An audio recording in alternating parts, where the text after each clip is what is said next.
NPS versus EPFO, अर्थात NPS और EPFO में क्या डिफरेंस है।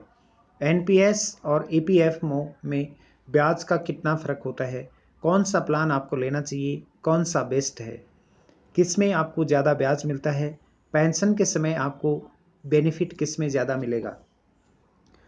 रिटायरमेंट सेविंग के लिए लोग आमतौर पर ईपीएफ या पीपीएफ, वीपीएफ और एनपीएस में निवेश करते हैं। ईपीएफ, वीपीएफ केवल सैलरीड लोगों के लिए होता है।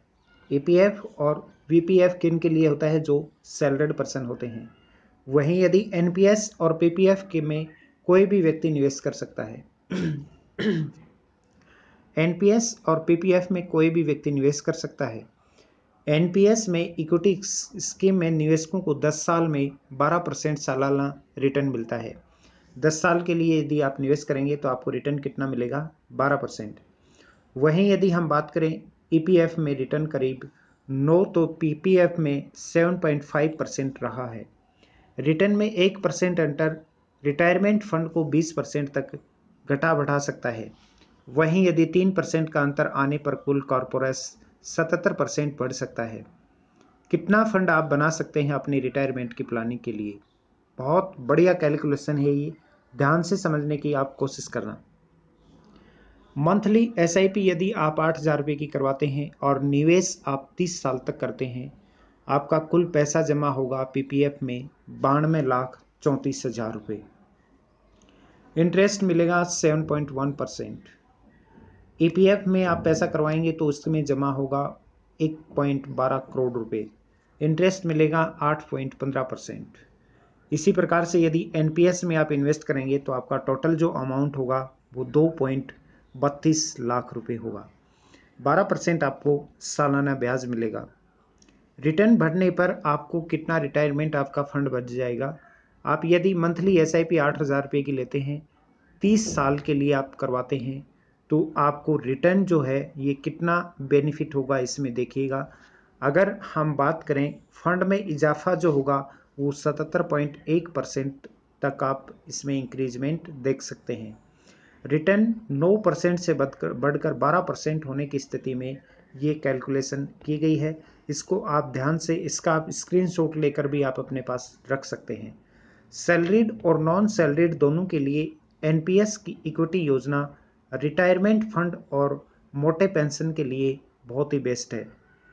एनपीएस में रिटायरमेंट पर एक मुश्त मोटी रकम तो मिलेगा ही, उसके साथ हर महीने पेंशन के रूप में रेगुलर इनकम भी मिलती रहती है। इनकम टैक्स से छूट इस स्कीम को और बेहतर बना देता है, आकर्षक बनाती है। एनपीएस में इक्विटी, डेट, बॉन्ड्स जैसे असेट्स में निवेश होता है।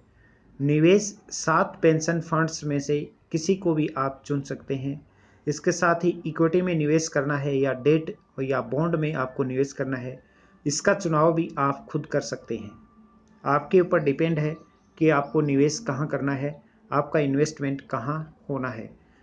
अगर हम बात करें पीछे की तो 9% रहा है 10 साल में ईपीएफ का सालाना औसत रिटर्न, जबकि एनपीएस का सालाना 12% रिटर्न रहा है। 8,000 रुपये हर महीने आप एनपीएस में निवेश से रिटायरमेंट होने पर 5 करोड़ के मालिक आप बन सकते हैं। हर महीने आपको मिलेगी 1 लाख रुपये से अधिक की पेंशन। एनपीएस का कैलकुलेशन देखिएगा कि एनपीएस में आपको कैसा अच्छा रिटर्न मिल सकता है। यदि आप 8,000 रुपये की एसआईपी करवाते हैं 35 साल के लिए, एवरेज जो परसेंट है वो हम मानते हैं 12%। 12% यदि लेके चलें ब्याज की दर, तो आपका कुल निवेश होगा 33.60 लाख रुपए। निवेश पर मिलने वाला रिटर्न आपका होगा 4.86 करोड़ रुपए। कुल आपका कॉर्पोरेट हो जाएगा 5.19 करोड़। एन्युटी की खरीद आप 40% तक कर सकते हैं। एन्युटी पर अनुमानित रिटर्न आपको 6% मिलेगा। रिटायरमेंट पर आपको एक मुश्त राशि मिलेगी 3.11 करोड़ रुपए। रिटायरमेंट के बाद में आपकी मंथली पेंशन हो जाएगी 1.3 लाख रुपए पर मंथ के हिसाब से आपको पेंशन मिलेगी। कितना बड़ा कैलकुलेशन है ये, कितना अच्छा इसमें आपको इंटरेस्ट मिल रहा है। ये था अपना एनपीएस और ईपीएफ में मिलने वाले ब्याज की तुलना कौन सा बेस्ट है। अब आपके ऊपर डिपेंड है कि आप क्या डिसाइड करते हैं, आप एनपीएस में जाना चाहते हैं या ईपीएफ में। दोस्तों, बैंकिंग, फाइनेंस, इंश्योरेंस से जुड़ी हुई किसी भी जानकारी के लिए या आपको mutual fund, SIP, life insurance, term plan, अपने बच्चों के नाम से आपको इंश्योरेंस पॉलिसी करवानी हो, होम लोन लेना हो, पर्सनल लोन, सभी बैंकों के क्रेडिट कार्ड, किसी भी बैंक का क्रेडिट कार्ड आप ले सकते हैं, पर्सनल लोन ले सकते हैं, आपको इनकम टैक्स आईटीआर फाइल बनवानी हो तो आप हमसे संपर्क कर सकते हैं। व्हीकल इंश्योरेंस, आपकी एक्टिवा, बाइक, कार या किसी भी आपके व्हीकल का इंश्योरेंस कम प्रीमियम पर आप हमसे करवा सकते हैं। बहुत कम प्रीमियम पर इंश्योरेंस करवाने के लिए आप अभी नीचे दिए हुए नंबर पर कॉल कीजिएगा या डिस्क्रिप्शन में दिए हुए लिंक के माध्यम से भी आप हमें फेसबुक, इंस्टाग्राम, ट्विटर पर फॉलो कर सकते हैं।